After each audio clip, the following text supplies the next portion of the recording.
வணக்கம் நண்பர்களே.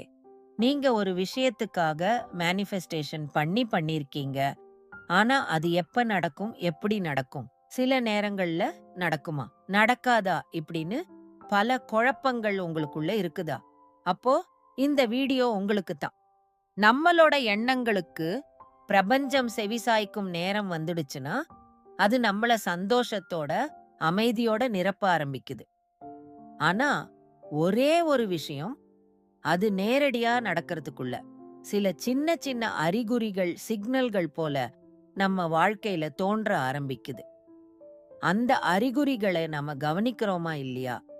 அதுல தான் பெரிய வித்தியாசம் இருக்குது. கண்டிப்பா நம்ம எல்லாருமே எதிர்பார்த்துக்கிட்டு தான் இருக்கோம். நம்ம நெனைக்கிற விஷயம் எப்ப நடக்கும்னு. ஆனா உண்மையில அது நடக்கிறதுக்கு முன்னாடி, யுனிவர்ஸ் நமக்கு சின்ன சின்ன அடையாளங்கள காட்ட ஆரம்பிக்குது. அந்த 10 முக்கியமான அடையாளங்களத்தான் இப்போ இந்த வீடியோல நாம பார்க்க போறோம். இந்த 10ல குறைந்தது 2 இல்லன்னா 3 அறிகுறிகள் உங்களுடைய வாழ்க்கையில பாத்தீங்கன்னா, அப்போ உங்க கனவுகள் நெருங்கி வந்துகிட்டு இருக்கு. உங்க கனவுகள் நிறைவேறப் போது. ஆனா அதுக்கு என்ன அர்த்தம்? எப்படி அதுல அடுத்த லெவலுக்கு மூவ் பண்ணலாம்? இந்த வீடியோவ கடைசி வரைக்கும் பாருங்க. என இறுதியில சொல்லப்போற அந்த கடைசி சிக்னல் அதுதானே நம்ம எல்லாத்தையும் மாத்தப் போற கான்ஃபர்மேஷன் சிக்னல். சோ, இதுவரைக்கும் நீங்க நம்ம சேனலை சப்ஸ்கிரைப் பண்ணலன்னா, சப்ஸ்கிரைப் பண்ணி பக்கத்துல இருக்க பெல் ஐகானை கிளிக் பண்ணிக்கோங்க. வாங்க வீடியோக்குள்ள போலாம். முதல் அறிகுறி, பயமில்லாமல் அமைதியா இருப்பீங்க.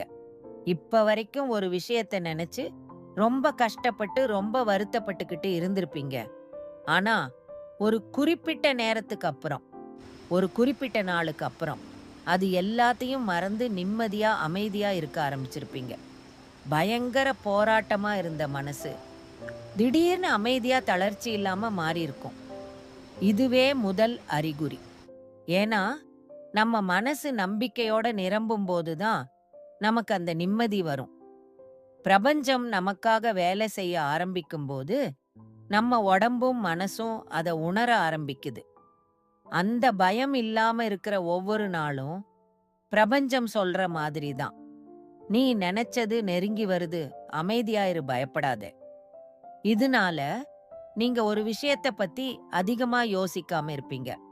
எதுவுமே கிடைக்காத மாதிரி இருந்தாலும், உங்களுக்குள்ள நிம்மதி, விசுவாசம் இதெல்லாம் நிறைஞ்சிருக்கும்.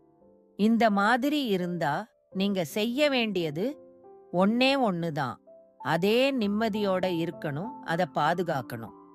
காரணம், நம்ம உள்ளத்துல அமைதி வந்துருச்சுன்னா, அது நம்ம எண்ணம் தெளிவாகும். எண்ணம் தெளிவாச்சுன்னா, நம்ம நெனச்ச விஷயங்கள் நெனச்ச நிமிஷத்துல நடக்கும். 2வது அறிகுறி, கொஞ்சம் சோர்வா இருப்பீங்க. உங்ககிட்ட இருக்கிற எல்லாமே தொலைஞ்சு போன மாதிரி உணர்வீங்க.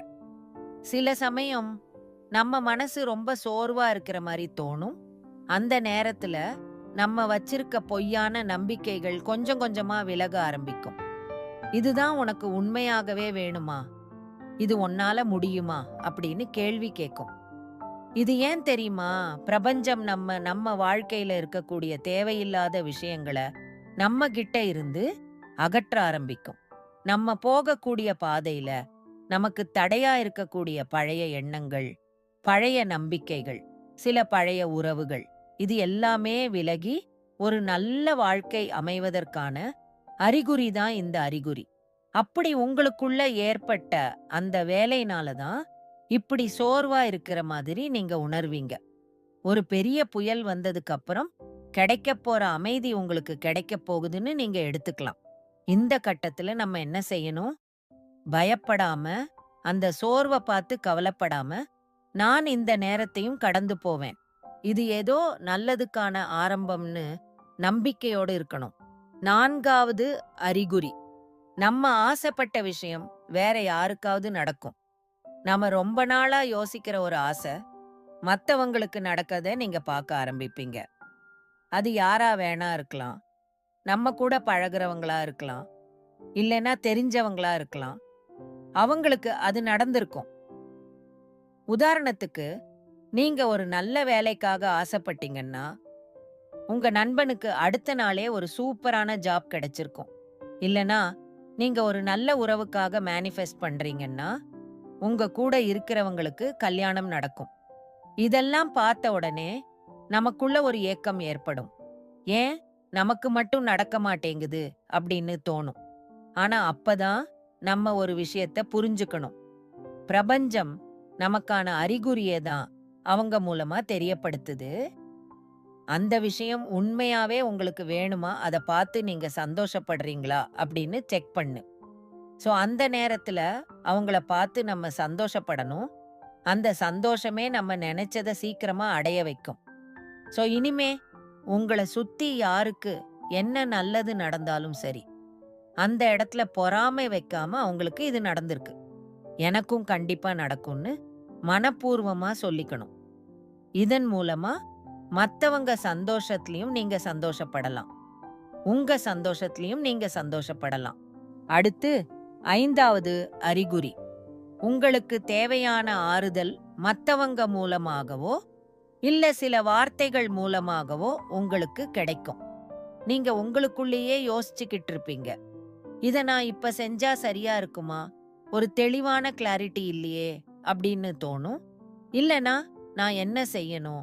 நான் எடுத்த முடிவு சரியா இருக்கா? அப்படின்னு தோணும். அந்த நேரத்துல தான் யாரோ ஒரு நண்பன் வந்து, "இது படிச்சு பாரு, இந்த புத்தகம் நிச்சயமா உனக்கு உதவியா இருக்கும்னு" குடுப்பார். இல்லன்னா நீங்க பார்க்கக்கூடிய வீடியோக்கள், புகைப்படங்கள் மூலமா ஒரு சில வார்த்தைகள் உங்க மனசுல ஆழமா பதியும். அந்த வார்த்தைகள் நீங்க கேட்ட கேள்விக்கான பதில உங்களுக்கு கொடுக்கும். ஈர்ப்பு விதி சார்ந்த, பிரபஞ்சம் சார்ந்த நிறைய விஷயங்கள திரும்ப திரும்ப நீங்க பார்த்துக்கிட்டே இருப்பீங்க. இதெல்லாம் நீங்களா செய்யாம தானாவே உங்களுக்கு நடக்கும். இதெல்லாம் என்னதான் மத்தவங்க மூலமா உங்களுக்கு நடக்கிற மாதிரி இருந்தாலுமே, யூனிவர்ஸ் தான் அத ஒரு மெசேஜா உங்களுக்கு குடுக்குது. பிரபஞ்சம் நம்ம கேள்விக்கு பதில சொல்ற நேரமா இத பார்க்கணும். நம்ம மனசுல பிரார்த்தனையை வேண்டுதலோ, அது ஒரு பதிலா நம்ம கண்களுக்கு தெரிய ஆரம்பிக்கும். இந்த நேரத்துல நம்ம என்ன செய்யணும்? அந்த சைனை இக்னோர் பண்ணாம அந்த மெசேஜ அப்சார்ப் பண்ணணும். அந்த புத்தகம், அந்த கோட், அந்த வீடியோ அது நம்ம பயணத்துக்கு ஃபியூவல் மாரி. அது என்ன சொல்ல வருதுன்னு முழுமையாக கவனிச்சீங்கன்னா, உங்க மனசுல அதுக்கான கிளாரிட்டி நிச்சயமா கிடைக்கும். அந்த கிளாரிட்டிய வச்சு நீங்க செயல்பட ஆரம்பிச்சீங்கன்னா, நிச்சயமா நீங்க எடுக்கிற எல்லா முடிவுகளுமே வெற்றி பெறும். 6வது அறிகுறி. உங்க வாழ்க்கையில இருக்க பழைய விஷயங்கள் உங்கள விட்டு நீங்க ஆரம்பிக்கும். பழைய நண்பர்கள், பழைய பழக்கங்கள், பழைய கண்ணோட்டங்கள். சில சமயத்துல நம்ம யார்கிட்டயோ ரொம்ப அட்டாச்டா இருப்போம். அவங்க இல்லாம நம்ம வாழ்க்கைய கற்பனை பண்ணி கூட பார்க்க முடியாது. அந்த நேரத்துல அவங்க நம்ம வாழ்க்கையில இருந்து தள்ளி போவாங்க. எதுவும் பேச மாட்டாங்க. நம்ம மேல இன்ட்ரெஸ்ட் இல்லாத மாரி இருப்பாங்க. இல்லன்னா நாம இதுவரைக்கும் செஞ்ச பழக்கங்கள் நமக்கு படிப்படியா புடிக்காம போகும். அது யூடியூப் அடிக்ஷன் ஆகட்டும், சில டிஸ்ட்ராக்ஷன்ஸ் ஆகட்டும், இதெல்லாமே விலக ஆரம்பிக்கும். இதெல்லாம் என்ன காரணம் தெரியுமா? பிரபஞ்சத்துக்கு உங்கள காயப்படுத்தணும்னு இல்ல. நீங்க நெனைச்ச வாழ்க்கைய அடையணும்னா, ஒரு சில தேவையில்லாத விஷயங்கள நீங்க நீக்கிதான் ஆகணும். நீங்க இழந்ததை விட பல மடங்கு விஷயங்கள் வரப்போகுதுன்னு அர்த்தம். நீங்க இழந்த உறவை விட நல்ல உறவு கிடைக்கும். இழந்த பணத்தை விட பல மடங்கு பணம் கிடைக்கும். ஆனா அதுக்கு நம்ம செய்ய வேண்டியது என்ன ஒண்ணுதான், அந்த மாற்றங்களை எதிர்காம அமைதியா ஏத்துக்கணும்.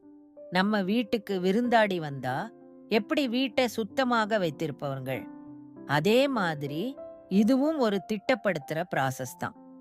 ஏன்னா நீங்க நினைச்சதை நீங்க ஈர்க்க மாட்டீங்க. நீங்க எதுவும் இருக்கீங்களா? அதை தான் ஈர்ப்பீங்க. 7வது அறிகுறி, நம்ம நினைச்ச விஷயங்கள் வேகமாக நடக்கிற மாதிரி தெரியும். முன்னாடி நீங்க ஒரு விஷயத்த நினைச்சா அது நடக்க 1 மாசம் 2 மாசம் எடுக்கலாம். ஆனா இப்போ நீங்க நினைச்ச 2 நாள்ல 2 மணி நேரத்துல இந்த மாதிரி ஃபீல் பண்ணுவீங்க. உதாரணத்துக்கு நீங்க யாரையாவது நினைச்சீங்கன்னா அவங்க டெக்ஸ்ட் பண்ணுவாங்க. ஒரு பாட்டு பாடுனீங்கன்னா, அந்த பாட்டு டிவில ஓடும். உங்க வைப்ரேஷன் அலைன்மென்ட் பெர்ஃபெக்ட்டா இருக்கு. உங்களோட எனர்ஜி யுனிவர்ஸோட பெர்ஃபெக்ட்லி கனெக்ட் ஆகிட்டே இருக்கு. இதுதான் மேனிஃபெஸ்டேஷன்ல சொல்லப்படுற குவிக் ஷிஃப்ட் ஜோன். உங்க நினைவுகள் அண்ட் ரியாலிட்டி பார்த்தா ஒரு பெரிய கேப் இல்லாம ஒரே பாதையில பயணிக்க ஆரம்பிக்குது. இத பார்த்து பயப்படாம நம்ம எண்ணங்களை இன்னும் கேரா சுத்தமாக வச்சுக்கணும். ஏன்னா இப்ப நீங்க நினைக்கிறது ரொம்ப முக்கியம். பாசிட்டிவா நினைச்சீங்கன்னா அது பாசிட்டிவா மாறும். நெகட்டிவா நினைச்சா நெகட்டிவா தான் மாறும். சோ பாசிட்டிவா நீங்க கண்டிப்பா பாசிட்டிவா தான் நடக்கும். அடுத்து 8வது அறிகுறி. உங்க கனவுக்கு ஏத்த மாதிரியான வாய்ப்புகள் கிடைக்கும். இதுவரைக்கும் உங்கள் கனவுகள் வெறும் கற்பனை மாதிரி தான் இருந்திருக்கும். ஆனா இப்போ அதுக்கான வாய்ப்புகள் வந்துகிட்டே இருக்கும். உதவி கேட்காமலே சில பேர் உதவி செய்வாங்க.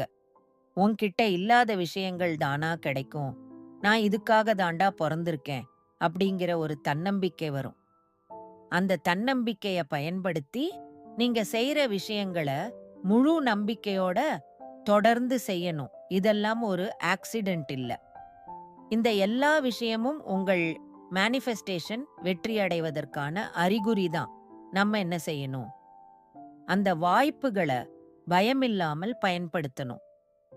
இதுக்கு நம்ம தகுதியானவங்களா அப்படின்னு யோசிக்காம பிரபஞ்சம் கொடுத்ததா நினைச்சு அதை செயல்படுத்தும் என இந்த பிரபஞ்சத்துக்கிட்ட இருந்து எதை வேணாலும் எப்ப வேணாலும் கேட்டு பெறுவதற்கான முழு தகுதியும் நம்ம கிட்ட இருக்கு. இங்க எதுவுமே பெருசு சின்னது அப்படின்னு கிடையாது. எல்லாத்துக்குமே நீங்க தகுதியானவங்க தான். கடைசியா 10வது அறிகுறி வேற எதுவுமே கிடையாது. இந்த வீடியோ தான். இந்த வீடியோ உங்க கண்ணு முன்னால வந்திருக்கு அப்படின்னா இதுவே பிரபஞ்சம் அனுப்புன ஒரு அறிகுறி தான். சோ இது வரைக்கும் பார்த்த இந்த அறிகுறிகளை பார்த்தீங்கன்னா நீங்க கேட்டது வரப்போகுதுன்னு அர்த்தம். பயப்படாதீங்க, சந்தேகம் விடுங்க, நம்பிக்கையோட இருங்க. வாழ்க்கை மாறப் போறத பார்த்து நீங்களே ஆச்சரியப்படுவீங்க. சோ அவ்வளோதான். இந்த வீடியோ பிடிச்சிருக்குன்னு நம்புறேன். பிடிச்சிருந்தா லைக் பண்ணுங்க, நம்ம சேனலை சப்ஸ்கிரைப் பண்ணுங்க. அடுத்ததா நான் எதை பத்தி பேசணும் என்கிறது மறக்காம கமெண்ட் பண்ணுங்க.